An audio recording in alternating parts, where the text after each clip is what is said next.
everyone, it's Miss Rossi. Today we're going to create an abstract accordion book. What you will be needing is your abstract paper from your art folder. This should be a white piece of paper that is a long rectangle that has been folded like an accordion book, which means it's kind of creating a zigzag pattern. So the folds are going back and forth to create it.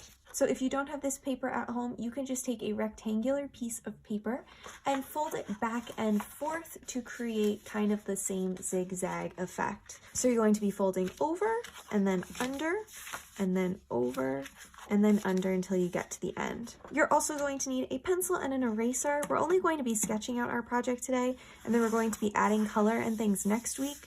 So we just need a pencil to get started today. I'm going to take off the label because I don't need that anymore, and I can get rid of the staple too. And today we're going to be creating an accordion book. So it is going to look like an actual book once it's all folded, and then you'll be able to open it up and all of our pages are connected, kind of like the musical instrument of an accordion. We are going to make our book based on two different emotions. So our book is going to show the changing from one emotion to another, using abstract images and symbols. So we're going to be focusing on using things that are not realistic. So we're using things like lines, shapes, colors, textures, all of the elements and principles of art and design to create abstract images to represent our emotion changing from one feeling all the way to another as we get to the end of our book. So I think the easiest way to do this is to pick your two emotions that you'd like to show your transition from.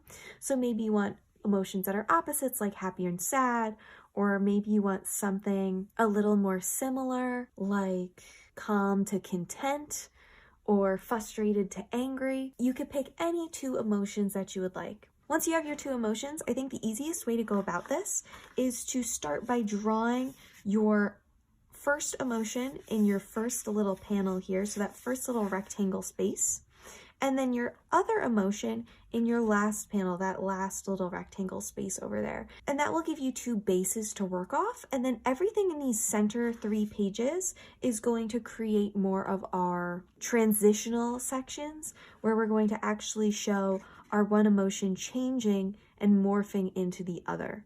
So I think starting by just drawing out those straight emotions using whatever kind of abstract images you would like is the easiest way to go about it, because you get to see what kinds of lines, shapes, and colors you think fully represent each of those distinct separate emotions, and then you can start to morph and blend them together as you get closer to the center. I'm going to pick two strong emotions that aren't too similar, but aren't complete opposites either. I think I'm going to make mine go from angry to sad as I go across my paper, because I think I can have fun by changing the way that I see those different emotions as different kinds of symbols and feelings. So in this first box is going to be angry, and then in my last box is going to be sad. So with my pencil, I'm going to start by drawing an abstract design that I think best represents the emotion of anger. So I'm going to start by thinking about different kinds of shapes and lines that I think specifically represent anger or remind me of anger and frustration and that kind of feeling. I think for me, harsher lines and angles and points remind me of anger, making things like sharp, and the creation of that kind of visual feeling is going to lead me the most to the idea of anger, I think. So I'm going to start by making some big triangle points going up from the base. Now, whatever you're drawing is going to be unique to you. So yours does not have to look like mine, and it shouldn't look like mine. You should be picking different kinds of lines, shapes, colors, textures that best represent the emotion you chose. And even if you chose the same emotion as me, you're still probably going to think about it in a different way and have a different way of representing it on your paper. So I'm starting with these big zigzag lines that I'm having kind of like exist within each other. And then I'm going to add some triangles that are fitting into those zigzags. And as I'm drawing this, for right now, I'm stopping at that folded edge. Now my image is going to continue and flow throughout my pages, so I am going to continue that on later, but right now I just want to focus on this first box to get my idea in here. And I am just drawing to fill up that entire space with my abstract design using just my lines, shapes, and eventually we will get to add some colors in here as well.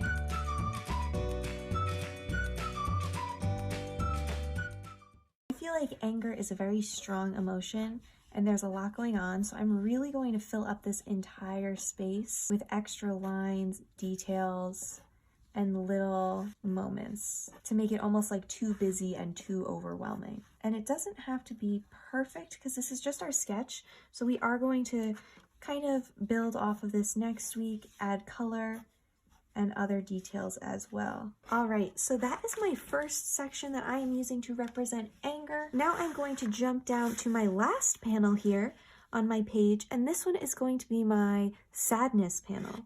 So I'm going to forget everything that I was drawing over there and try and create something that I think represents sadness. So thinking again about lines and shapes and designs that specifically connect with that emotion in my head. So it can really be anything. When I think of sadness, the first thing I normally think of is like crying associated with that. So I am going to start by focusing more on like wavy and loose designs. Thinking almost like puddle-like, like rippling water. I want it to be very like flowy and not perfect.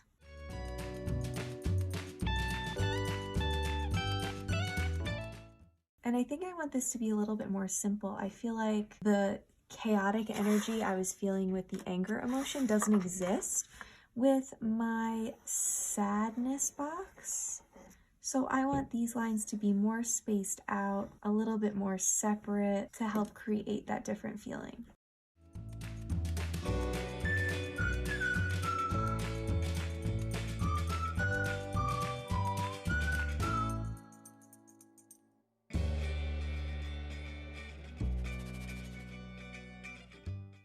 All right, I think that's going to do it for my sadness box. So I have more flowy shapes, more round shapes.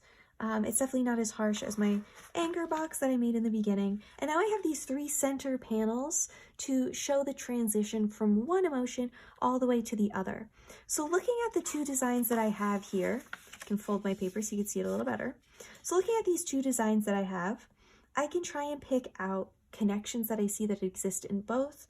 I can try and think how I can change certain shapes to transform into other shapes, or if I want to completely introduce a new shape and line style in the middle where they are kind of merging together. I think I'm going to start by just continuing my designs that I have into the next 2 panels. So I am going to continue these big zigzag lines that I drew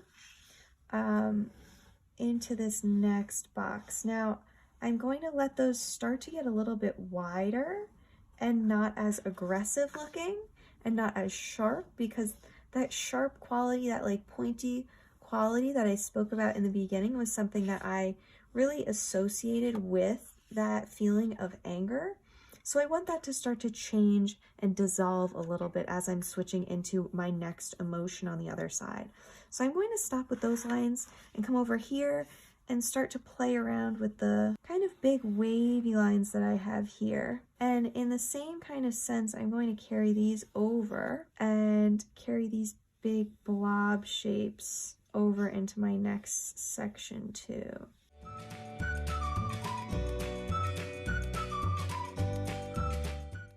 And I'm just going to keep jumping back and forth between the 2 of these designs as I start to transform and change my 2 emotions here.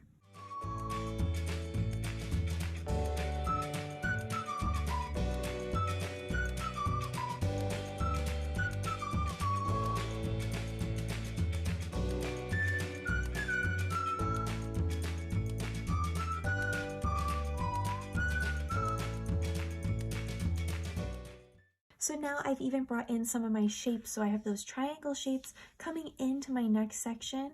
And as they're getting closer towards the center, they are starting to change. They're getting more rounded, less pointy. They're changing their direction, and they're starting to morph into the design that I have on this side. And I'm going to keep up that same energy, that same kind of style here as I bring my other shapes into play. So I'm letting these get a little bit bigger. I'm letting them go from more round to having some sharper edges. And then I'm hoping they'll meet somewhere in the middle here where they're going to be super similar and kind of show change a little bit more. I'm also focusing on the spacing. So here I had a lot of things all clustered together. Here there was a lot more space. So now I'm going to start filling in this section a little bit more. So it is a little bit more crowded like my other side. And I'm starting to space out these designs a little bit more. So it's picking and choosing those little aspects of each image and how you can change them to try and transform them into each other. You can even directly take pieces from each section and start to place them in these smaller areas if you'd like. So now I think I'm going to start to put some of those different kinds of lines, but I'm going to let them start to get more wavy as they enter my sadness space.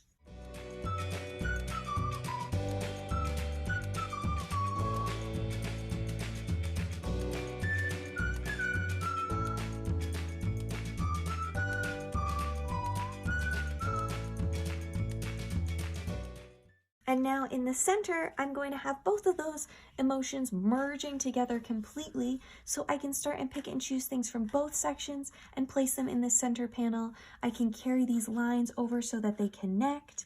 I can really do anything with this space to complete that transition from one emotion to the next.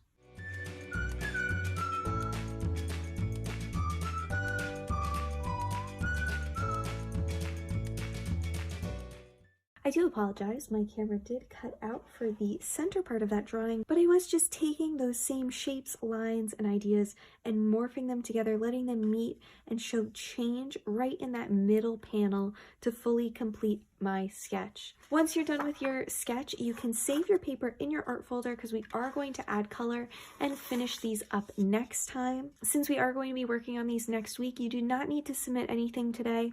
Once you're finished with your project, just save it until then. Try your best, have fun, and get creative while making your abstract accordion books, and I will see you next week. Bye!